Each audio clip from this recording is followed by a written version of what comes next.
What's up guys? So ayan, nakakangiti pa ako guys. So matutulog ako ngayon.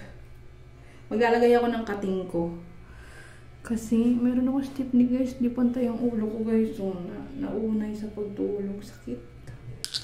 So maglalagay tayo ng kating ko guys. Ayan.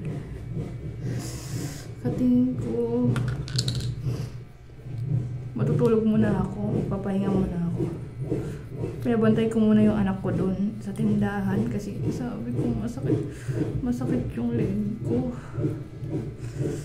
Ayan guys. So ayan, shoutout sa akin Tagawat again. Kating ko nilagay ko guys kasi hindi ko makita yung efficacy oil namin. Ayan nga. Oh shit. Ang sakit. Huwag makikita ko ng mga hilot mamaya pag di pa ito nawala. Papahilot ko siya. Or sana mamaya mawala na siya.